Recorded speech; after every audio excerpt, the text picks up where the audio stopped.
And authenticity is very important because the person who is there on the other end, right? Please understand his or her day in, day out job is talking. Take on the best way to address a career gap. With candidates talk about their weakness confidently without hurting their chances of getting hired. Welcome everyone to Career Insights. So, if you have ever wondered how to ace your job interview, negotiate your salary with confidence, or explain a career gap without hesitation, then this episode is for you.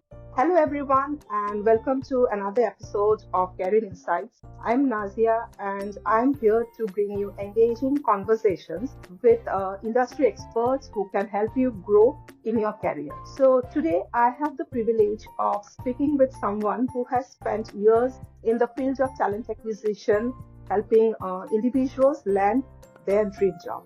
So she is a senior manager of talent acquisition, and her expertise lies in identifying top talent, streamlining the hiring process, and mentoring candidates on how to present themselves effectively. So please join me in welcoming Debolina Bhattacharya to the podcast. Debolina, it's an absolute pleasure to have you here today. So, how are you doing? I'm doing great. Thank you so much, Nazia, and thank you so much for the wonderful introduction. So, what motivated you to choose the field of HR? A little bit about your journey. Sure, sure. So this is a very interesting statement, though it might sound very dramatic, but it is all true. So I'm an engineering graduate. So I did my BTech. Great. Yeah, I did my BTech in biotechnology, but unfortunately didn't end up landing a job in my core domain. So there were companies who came, but they were looking for software folks specifically who have done IT and CS. So unfortunately, the way I had planned it, things did not work out that way. And yeah, I mean, like any other regular student, I started looking for jobs after passing out my BTech.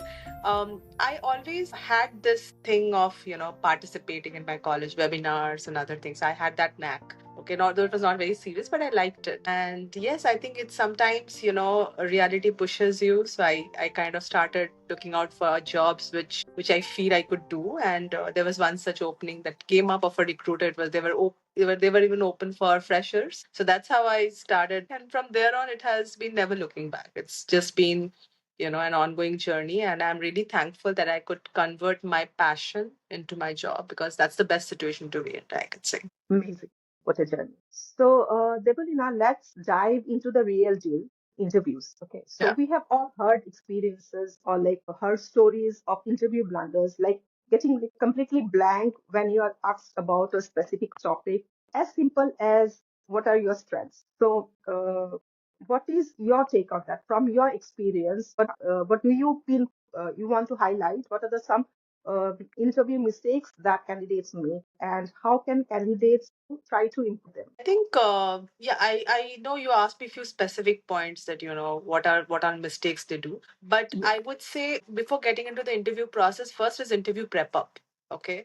I believe it's very important for any candidate to know about the company. I think most of the times I do see freshers might be they are aware because their, college is informing them and stuff. People who are slightly experienced, I see sometimes they when they come for interviews, they are not aware about the company also for which they are interviewing. I think that is something that will never go down, in a proper note to any HR. So it's very important that you know about the company, basic information. I mean, what is the company into? What all services, products, if they have products, what all they provide. So that basic information is needed. Proper research about the company is first, I would say, very important. Next, I would say is important is be aware about the job description.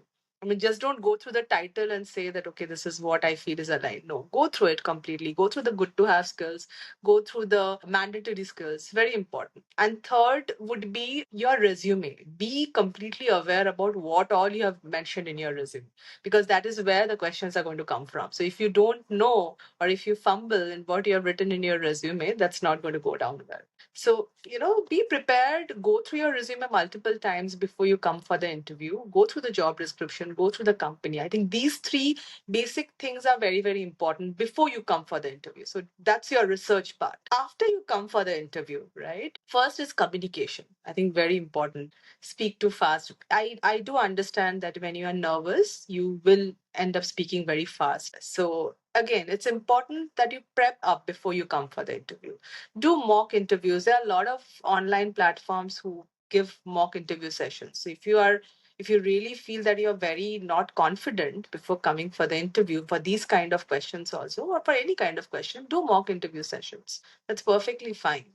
But do your preparation. That is very important. And next important would be when you go through the interview process, right? It's very, sometimes it happens that, for experienced candidates or even for freshers, people will ask certain questions where they want to hear scenario based answers from you.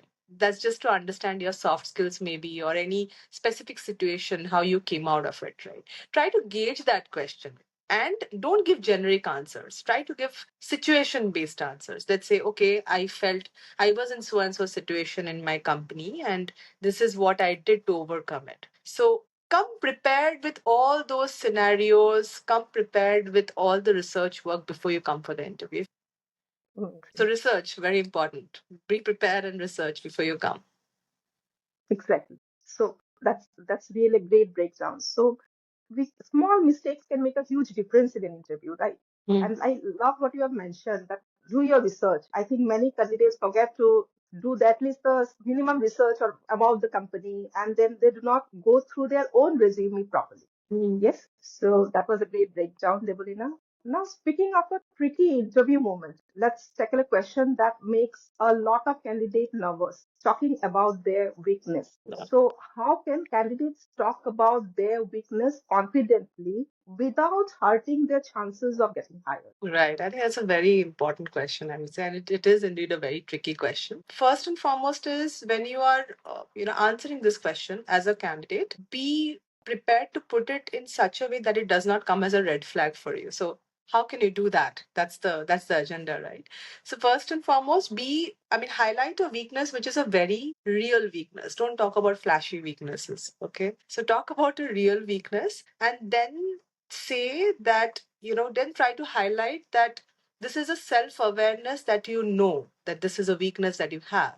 Third would be what are steps you are taking to mitigate it. So these three things should get covered in this question as a candidate. So first is highlighting the real weakness, showing it to the interviewer that you are kind of aware about it. And third is what are steps you are taking to mitigate that. So make it very crisp, positive, and don't dwell over it a lot unless until you're asked follow-up questions. Just an example, right? Let's say somebody says that I'm not good in public speaking. Okay, so what are you doing towards it? So you can say that I'm not comfortable. So I've attended certain workshops. Maybe I'm not at the best of my level, but I've still, bettered myself as compared to what I was earlier.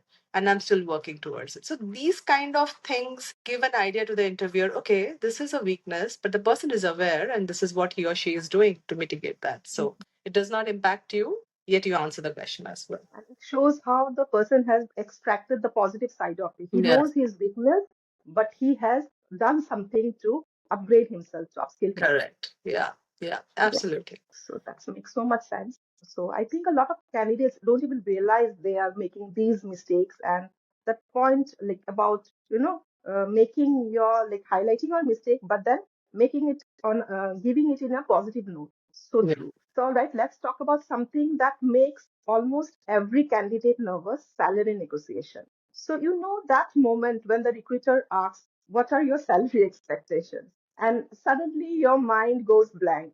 Some people either undersell themselves out of fear, while others throw out a number that is so high that even they get shocked when they see it. So, what's your advice for candidates who want to negotiate their salary confidently without feeling awkward or jeopardizing the I think first and foremost is do your research again before coming for such discussions, right? There are a lot of online platforms available. You can check as per your experience, as per your role and skills, what is the market paying. So that will definitely give you a fair idea, right? So so that's, research as per the market standards yeah, yeah. So that's for that very, particular role. yes, absolutely. Your role specific. That's role and skill specific. And next is when you come for the interview, be prepared about it. Be conscious of the pitch, how you're placing it across, right?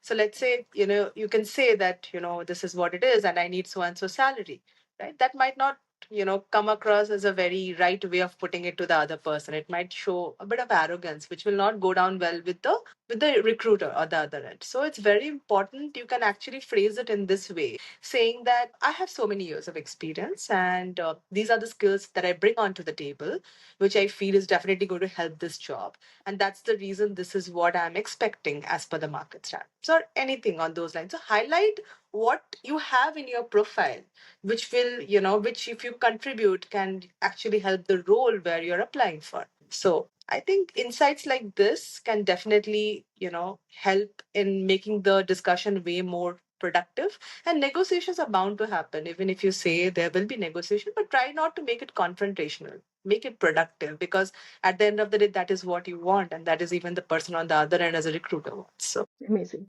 So I love how you broke it down. So salary negotiation is just not about throwing out a random number. So Mhm. it's like knowing your worth and doing your research, as you suggested, and then having the confidence to ask for what you deserve, right? Yeah, absolutely. So what I understand, the golden rule here is that if you do not ask, the answer will be always no. So ask, but with confidence and do your research. Yeah, Yes. with confidence, do your research. Yes, absolutely. So now we will move to the next question, one that's really close to my heart and to many women out there, career gaps. So life happens, we take breaks for family, health, upskilling, or any personal reason. But when it comes to interview, explaining that gap can feel really stressful. I myself have a personal experience of that. So Mhm. Debolina, what's your take on the best way to address a career gap with confidence so Yeah, that it doesn't become a roadblock in the hiring sure. process? So, I would suggest first and foremost be completely honest about it. Okay. Whatever may be the reason for which you took a break, it can be personal, it can be family, it can be relocation, or even it can be a layoff, right? But be completely honest about it. You have to structure it in such a way when you're putting it across to the interviewer. Let's say if it was a personal reason, you can highlight what was the reason. Be it very crisp and to the point. Don't overdwell over it. If it was a layoff, you can mention that, my company went through a restructuring, because of which I had to leave my job. So that is the first part of it. Second part of it is, if there is a break because of this, be completely updated about the industry trends. Okay, that is very, very important. What matters to any recruiter or even the hiring manager during the interview is not the career gap. It is how much aware you are, or how much research or activities you have done during that break. So pick up certifications. If you feel you want to do freelancing work, go for it. Do take up any courses which is relevant to your profile. That will actually strengthen your profile more, right? So you can actually say that I utilized my gap for these issues, and these are the skills that I picked up, and that will actually promote your profile in a much more better Your way. advice will be really helpful for many out there. So even I have faced career breaks. In fact, twice I have faced it, and I know firsthand how awful it can feel when trying to make a comeback. The self-doubt, the awkward explanation, and the fear of being judged, it's not easy. Yeah. And the truth is, like, I get so many DMs from many women out there in the LinkedIn platform, so who are in the same boat, wondering how to justify their career break instead of just owning it. So, like you said, a career gap, you have for a career gap, you just do the research and like be honest about your career gap. And of course, it's just a chapter in your journey, right? So, yes, thank you for the wonderful advice. Now, once candidates overcome these hurdles and start actively job hunting, there's one platform that they cannot ignore, which is LinkedIn. So, in today's world, it's a powerful tool for personal branding, networking, and getting noticed by the recruiters. But many job seekers, they are not sure or aware how recruiters usually find candidates or what they should be doing to stand out.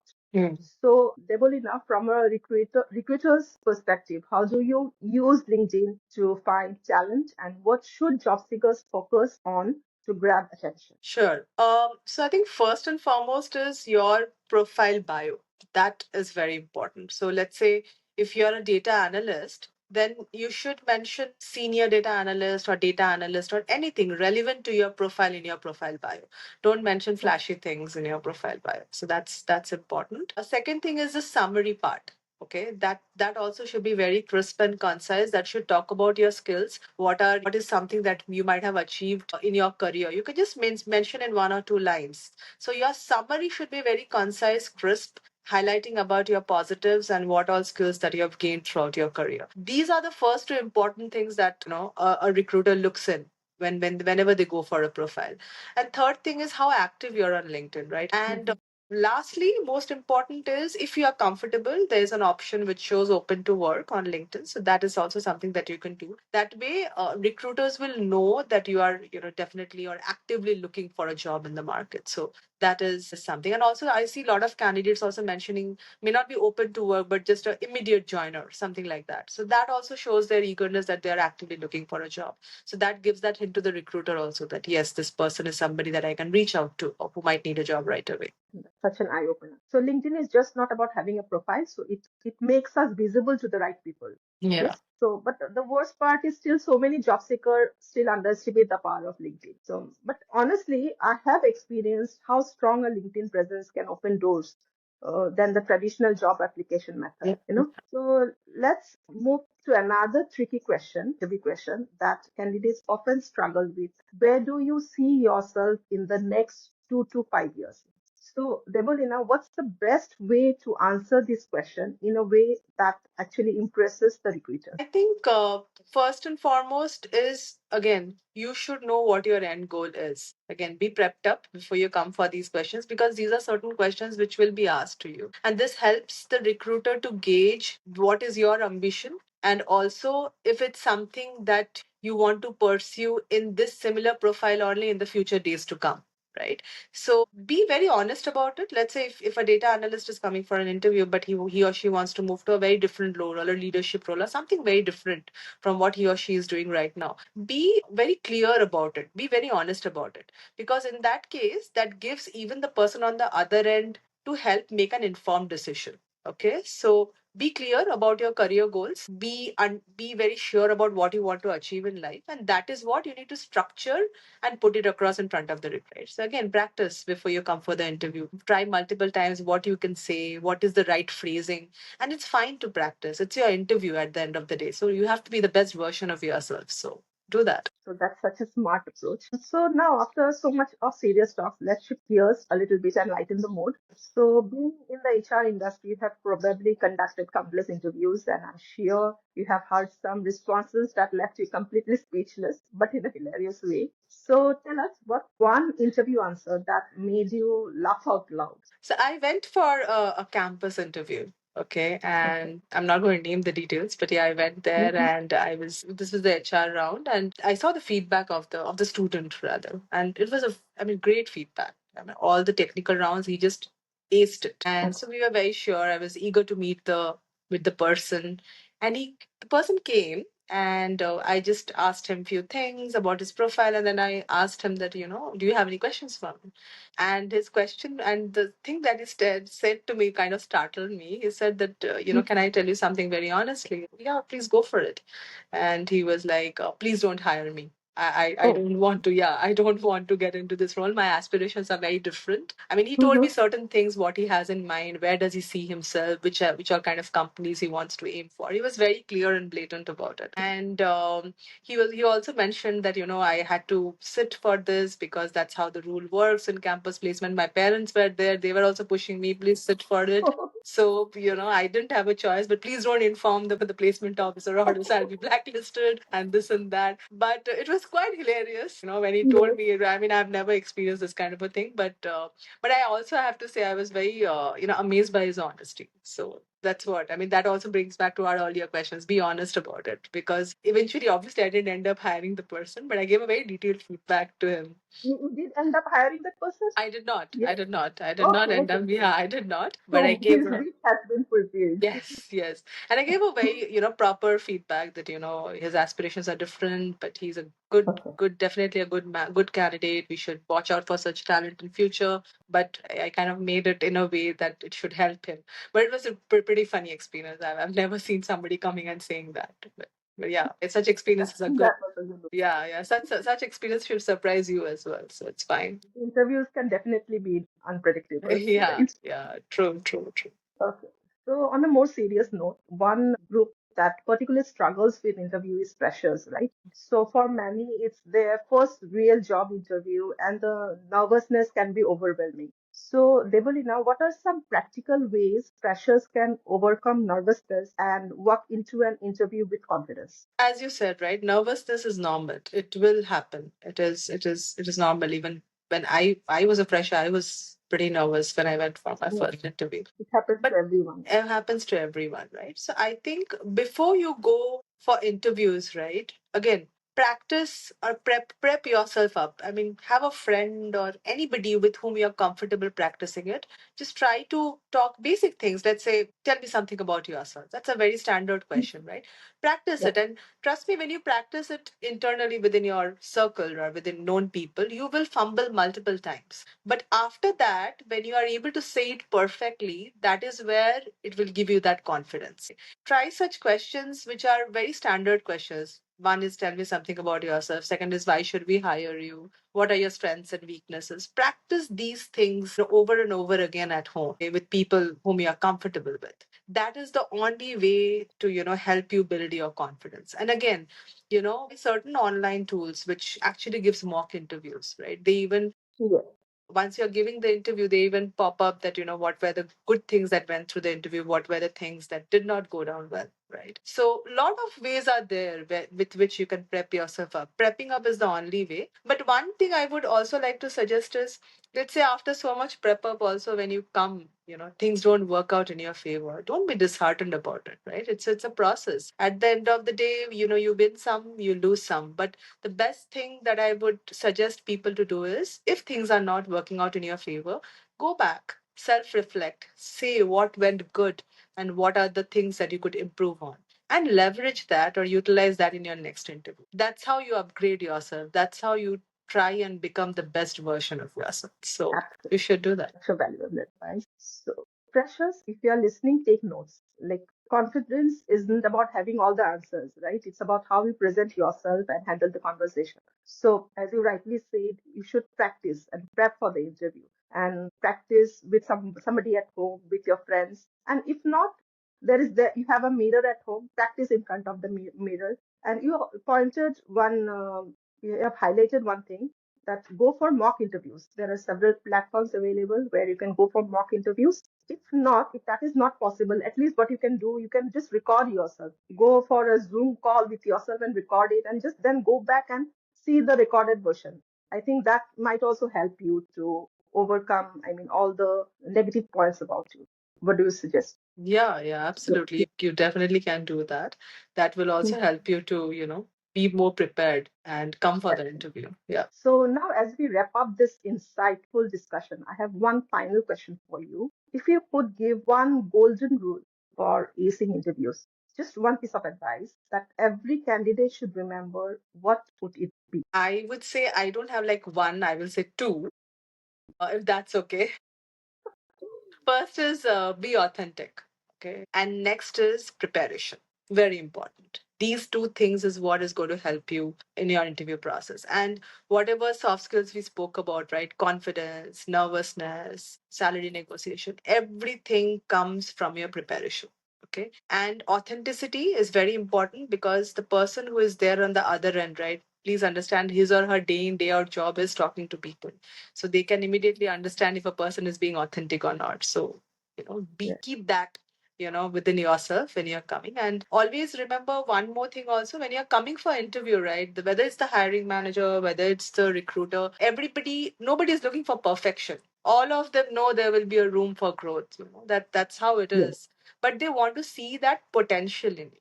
That's what they are looking for. So that will come from your preparedness, how prepared you Mhm. are, your confidence, your overcoming of nervousness. Everything will come from your preparedness. So yeah, try to be authentic. Not try to be authentic and prepared. Mhm. That's what is going to help you Mhm. and take you through the long process. I'll take the main golden rule has to be go prepared for the interview. Yes. That shows your interest for the interview and how much you're interested for the job. Yeah. So this has been such an insightful discussion, Debolina. Thank you for sharing your expertise with us. Also, if your viewers want to reach out to you, they can connect with you on LinkedIn. So Sure. is it okay if I share your LinkedIn ID? Yes? Sure. Yeah, definitely. Okay. They can. And Yeah, I hope you will be happy to answer any questions they might have. I'm sure they will have several other questions. absolutely. Definitely. More than happy. That's great. That's great. So, viewers, I hope you found this conversation valuable. If you enjoyed today's episode, do not forget to subscribe, share, and leave a comment out there. Thank you for turning into Career Insights. Until next time, keep learning and keep growing.